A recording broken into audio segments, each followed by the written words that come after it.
Ok, on continue un tout petit peu sur les problèmes d'optimisation. Donc, on a fait, je pense, l'essentiel de ce qu'il y a à voir, en tout cas pour l'instant, sur l'analyse de l'optimisation convexe. Euh, je voulais juste faire cette capsule pour vous rassurer un peu sur le fait que en fait, tout ce que je vous ai raconté, vous le saviez déjà, quoi. Je l'ai peut-être formalisé, peut-être caché sous des formules compliquées, mais en fait, c'est des choses qui sont assez classiques parce que c'est ce qui se passe en finance, en fait. C'est fondamentalement la gestion de portefeuille, c'est de l'optimisation quadratique. Hein. Donc, c'est des choses que vous avez déjà vues et que vous connaissez par cœur. Donc, je vais juste vous refaire un petit parallèle entre ce que j'ai fait et les problèmes de gestion de portefeuille. Ok. Euh, Parce que c'est exactement ce qu'on faisait jusqu'à présent. L'optimisation sous contrainte, c'est exactement la version un petit peu améliorée de Markowitz. Quoi. Markowitz, il n'y avait pas de contrainte, mais à partir du moment où vous interdisez les ventes à découvert, euh, ce que je vous ai fait auparavant s'applique de manière très simple. Donc, juste pour vous montrer un exemple standard d'optimisation, donc nous, on fera de l'optimisation dans des problèmes de machine learning. Je vais juste vous rappeler comment on fait de l'optimisation en finance. Euh, L'optimisation en finance, encore une fois, c'est de l'optimisation de portefeuille, c'est Markowitz. Okay. Donc, Markowitz, c'est le problème de 52 qui est de dire bah, vous avez un ensemble d'actifs. Okay. Ici, je suppose que j'ai n actifs. Ils ont une matrice de moyenne, enfin, un vecteur qui correspond à leur moyenne de rendement, et j'ai sigma qui est leur matrice de variance-covariance de rendement. Okay. Donc, je vous ai mis ici trois titres. Alors, de mémoire, il y a Microsoft, un qu'on va appeler Nord et l'autre qui doit être Starbucks. Okay. Donc, j'ai les trois rendements. Alors, je ne sais plus sur quelle durée, on va dire peut-être c'est sur un mois, quelque chose comme ça. Donc, j'ai les rendements moyens sur une certaine durée et j'ai la matrice de variance-covariance qui a été estimée sur des données historiques. Okay. Donc, peu importe, mais voilà, vous avez la matrice de variance-covariance pour lesquelles j'ai donné des noms à cette matrice. Le problème de Markowitz, c'est quoi? C'est de dire, je voudrais savoir, si j'ai de la richesse à investir, dans quelle proportion est-ce que j'alloue ma richesse entre les trois titres pour maximiser. Alors, pour faire plusieurs choses. J'aimerais bien idéalement gagner plein d'argent. Okay, donc, je voudrais maximiser mon espérance. Mais j'ai peut-être une contrainte qui est que j'aimerais pas prendre trop de risques. D'accord. Donc, j'aimerais bien peut-être avoir une variance qui soit pas trop grande. D'accord. Donc, il y a pas mal de grandeurs qu'on peut s'amuser à essayer de trouver. Par exemple, on peut essayer de trouver la frontière d'efficience. On peut essayer de trouver le portefeuille de variance minimale. On peut essayer de trouver toutes sortes de choses. Okay. Donc, juste pour vous montrer, donc, ici, j'ai euh, le, le, le, sur la partie en haut à droite, donc j'ai mon espace. Ici, j'ai mon sigma et ici, j'ai mon rendement. D'accord. Donc, je me place dans l'ensemble classique moyenne variance. OK. Enfin, plutôt variance ou écart type moyenne. OK. Donc, ce que je veux, c'est que ma variance elle soit la plus faible possible. Donc, j'aimerais bien idéalement être par là, voire idéalement être plutôt en haut à gauche. J'aimerais bien être assez haut. Okay. Mais on imagine que ce n'est pas non plus complètement possible, et puis peut-être qu'il y a d'autres contraintes qui vont s'imposer par la suite. Donc, juste pour vous montrer ce qui est possible de faire, je me suis amusé à créer juste plein de petits portefeuilles. Donc, j'ai tiré plein de poids possibles au hasard. Donc, chaque point correspond ici à un portefeuille admissible. Okay. Puis, on voit que je peux obtenir toutes sortes de choses. Par exemple, ici, c'est un portefeuille qui ne m'intéresse pas trop. J'ai un écart type qui est quand même assez, assez élevé, puis il ne me rapporte pas grand-chose. En fait, il fait même perdre de l'argent. Okay. Alors qu'ici, j'ai le même écart type, mais par contre, je gagne de l'argent. Okay. Donc, on voit apparaître, alors je ne vous ai pas tracé la frontière convexe, hein, mais je vous renvoie là-dessus sur ce que j'avais pu introduire par la suite, mais on voit arriver une espèce de frontière qui va se cacher comme ça, quoi. Donc, c'est la frontière, ce qu'on appelle la frontière d'efficience. Okay. Donc, la frontière d'efficience en finance, c'est quoi? C'est tout simplement à rendement donné. D'accord. Donc, le rendement, il va apparaître ici. Donc, vous me donnez un rendement ici. Et j'essaye de vous trouver la variance minimale. Donc, ce qu'on pourrait montrer, c'est que toutes les variables qui sont derrière, donc l'ensemble des valeurs admissibles des valeurs admissibles, on va supposer que c'est quand même assez convexe. Okay. J'ai une valeur minimale et c'est ça qui va nous intéresser. Je vais pouvoir construire cette frontière d'efficience. Okay. Donc ça, c'est le problème classique de la finance. Donc on va juste essayer de regarder ce qu'on peut faire. Donc le problème de la finance, ça va être ça. Ça veut dire, je cherche un portefeuille efficient. Okay. Un portefeuille efficient avec un certain rendement. Donc je lui impose une contrainte sur le rendement.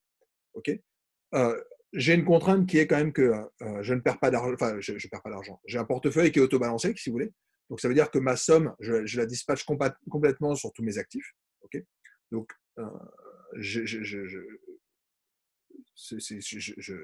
oui, c'est juste une contrainte de fait que je m'intéresse au poids, en fait, que je donne à tous les actifs. Donc, la somme de mes poids doit être égale à 1, tout simplement. J'ai un rendement cible. Et ce que je me demande, c'est quelle est la valeur moyenne du portefeuille, en sachant que encore une fois, la variance d'un portefeuille, la variance de oméga transposé x, c'est oméga transposé sigma oméga. D'accord? Donc ça, c'est la variance de mon portefeuille. Donc je veux minimiser tout simplement la variance de mon portefeuille sous cette contrainte-là. Okay, si jamais j'enlève la dernière contrainte, je cherche le portefeuille de variance minimale. Donc le portefeuille de variance minimale, il est ici, okay, et je l'obtiens en résolvant ce problème-là. D'accord? Donc là, on est sur un problème qui est un problème assez standard, qui correspond à la classe un peu des problèmes qu'on avait vus auparavant. Je minimise une fonction convexe, en l'occurrence une fonction quadratique, sous une contrainte, qui est en l'occurrence une contrainte linéaire. Okay, donc ça, on est capable de le faire. Alors, Markowitz a dit, si bien vous essayez de résoudre ce problème-là, en fait, il y a même une solution fermée. Et je pense que c'était pour ça que le papier de Markowitz a autant marché. Il vous donne non seulement un problème qui est joliment formalisé, mais en plus, il a une solution. Il n'arrive pas juste avec un problème, il arrive avec la solution. Il vous dit que, par exemple, vous êtes capable de trouver le portefeuille de variance minimale.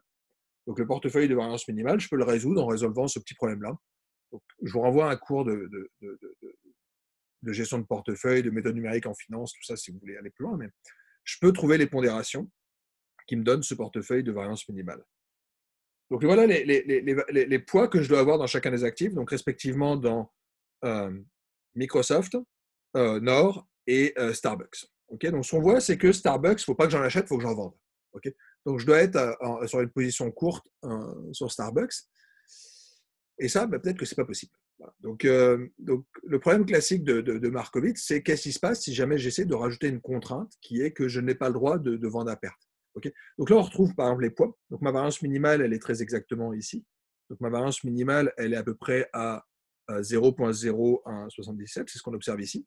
D'accord, on voit que les poids que je dois avoir dans chacun de mes actifs, c'est des poids négatifs en Starbucks, c'est la majorité de mon portefeuille en Microsoft et un petit tiers dans Nord. Okay, et on voit que ça ne s'arrange pas. C'est que plus je m'autorise à avoir une variance importante. Donc, en fait, je vais techniquement remonter sur la frontière d'efficience. Donc, je remonte tranquillement sur la partie supérieure de mon graphique. Donc quand je remonte, mon rendement augmente, ma variance augmente. Et en gros, c'est juste que j'achète de plus en plus de titres Starbucks, quoi. Plus j'achète de titres Starbucks, plus je devrais gagner d'argent, mais plus je prends de risques. Okay, donc là, c'est si jamais je m'autorise des ventes à découvert. Alors, qu'est-ce que j'essaie de faire techniquement? Donc, je reviens un petit peu sur le problème de minimisation et je peux vous retrouver le problème de Markowitz. Hein, je peux vous le dessiner. Pourquoi? Parce que j'ai trois actifs. Qui dit trois actifs, avec la contrainte qui est que la somme doit être égale à 1, ça veut dire que j'ai 2 degrés de liberté. Okay, vous me donnez le poids de Microsoft, vous me donnez le poids en ordre, et je vous donne le poids de facto de Starbucks, qui est 1 moins la somme des deux autres poids. D'accord? Donc, en fait, mon problème d'optimisation va s'écrire en tenant compte de deux paramètres. Donc, ce que je veux, c'est tout simplement minimiser cette fonction-là. Okay, donc, c'est cette belle fonction quadratique qui se trouve là. Okay, donc, j'essaie juste de minimiser cette fonction et on peut montrer, on l'a, notre fonction, elle est toute simple. Okay, donc, on voit que le minimum, il est atteint très exactement ici, c'est-à-dire en Microsoft, je suis à peu près à 65%, Nord, je suis à 47%, okay, ce qui me donne mon troisième poids en faisant 1 moins la somme des deux. D'accord, donc, finalement, ce problème d'optimisation tel qu'il était, donc sans contrainte, je peux le résoudre tout simplement. C'est juste un problème quadratique tout simple. La seule chose, c'est que j'intègre ma constante pour simplifier mon problème en disant, comme j'ai une contrainte, je perds un degré de liberté et je l'intègre dans les deux autres. Okay. Supposons maintenant que je rajoute ma contrainte qui est vente à découverte interdite. Okay, no short sales. Okay. Dans ces cas-là, je vais rajouter des contraintes fortes qui sont les contraintes qui viennent s'indiquer ici. Okay. Il faut que toutes mes valeurs soient positives. Alors, il faut aussi que les soient plus petites que 1. D'accord. Alors, c'est un peu redondant. Je suppose que j'ai sûrement trop d'hypothèses par rapport à tout ce que je veux, mais techniquement, ça veut dire quoi sur mon problème de départ? Ça veut dire qu'en fait, je cherche à être dans l'espace qui se trouve ici. Okay, donc, je demande à être dans cet espace-là, c'est-à-dire que je ne peux pas en fait atteindre la valeur qu'on espérait avoir, qui était la valeur qui se trouvait en haut à droite. Okay. Cette valeur-là n'est pas admissible dans le sens où quand j'atteignais ce minimum, j'étais à découvert sur une des positions. Okay, donc, on va se demander, et là, on retrouve notre problème de programmation, d'analyse convexe, qui était, j'ai une fonction que j'essaie de minimiser, je me mets une contrainte, donc je veux être dans un certain ensemble convexe ici, et j'essaie de trouver la valeur la plus proche. Alors, ce qu'on voit, c'est que je vais tout simplement projeter ici. Donc, en fait, je vais juste changer ma position en Microsoft. Donc, l'intégralité de ce que j'avais en nord-est, en or, je le garde. Okay, la seule chose, c'est que j'avais mis trop dans mes Microsoft, ok, mais dans ces cas-là, je baisse. Okay, donc, ce qu'on peut voir, c'est que sur ce problème-là, donc je le traduis comme un problème d'optimisation sous contrainte, je vais me déplacer pour pouvoir projeter ma solution. Okay, donc, c'est très exactement ce qu'on est en train de faire ici. Après, bah, je peux continuer. Une fois que j'ai réussi à le faire, bah, je peux m'amuser à regarder les frontières d'efficience. Donc, je peux trouver à rendement donné quel est le portefeuille de variance minimale. Donc, tout à l'heure, en autorisant les ventes à découvert, je pouvais aller là. Maintenant, ce qu'on voit, c'est que bah, si jamais je n'autorise plus la vente à découvert, il y a des variances que je ne pourrais plus atteindre. D'accord. Donc, on a un changement. D'accord. Donc, en rajoutant ces deux petites contraintes, bah, dans ces cas-là, j'obtiens une nouvelle frontière d'efficience. Donc, on a une nouvelle notion d'efficience. Hein. Au lieu d'aller dans la courbe rouge, c'est plutôt la courbe bleue que je vais obtenir. Donc, si jamais je n'autorise plus les ventes à découvert, ma frontière d'efficience va se déplacer. Okay. Je vais juste conclure sur un petit point qu'on avait abordé très rapidement, c'est les problèmes de dualité, mais on verra ça quand on parlera des méthodes de type lasso, ridge et de pénalisation. C'était que le problème tel que je le proposais, donc c'était mon problème primaire, qui était juste de dire je minimise une fonction qui était une fonction quadratique sous une contrainte de linéarité. Okay, je demandais à être dans cet espace-là, donc ça c'était ma contrainte. Okay, je voulais être, alors je l'ai traduit comme une fonction d'égalité, je veux être sur le bord. Okay, on sait que la solution optimale elle sera sur le bord. Okay, donc je cherche à minimiser ma fonction qui était ma fonction quadratique sous contrainte d'être sur ce triangle-là. Okay, donc on va se rapprocher de on va quitter la valeur optimale qui était en dehors du triangle pour s'y ramener. L'autre possibilité, c'est de traduire le problème de manière un petit peu différente et de dire peut-être que, et c'est la notion de dualité, c'est de dire que minimiser ce problème-là sous cette contrainte peut se voir comme étant peut-être maximiser la contrainte, sous contrainte que, donc en l'occurrence, je veux maximiser mon rendement sous contrainte que mon risque soit donné.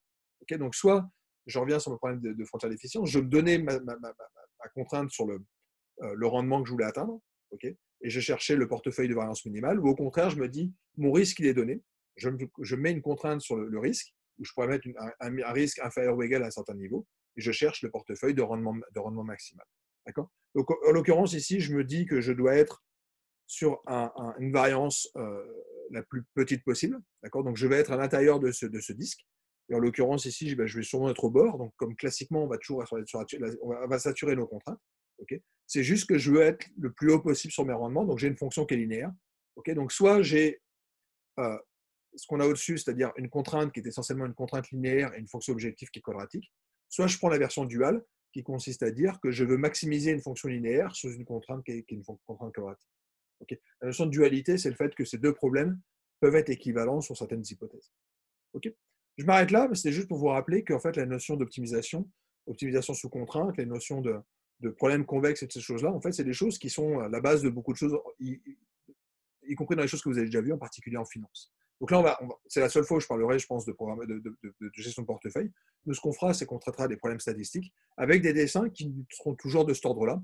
Okay, quand on fera du lasso, on aura notre fonction quadratique qui sera notre somme des carrés des erreurs, mais je voudrais être dans un ensemble qui sera soit un disque, soit un carré, soit ce genre de choses. Okay, donc on discutera un petit peu de tout ça quand on fera les méthodes de pénalisation, parce que ça va être exactement ça qui va apparaître dans un contexte qui sera un petit peu différent, qui sera un contexte de modélisation. Ok, à bientôt pour d'autres capsules.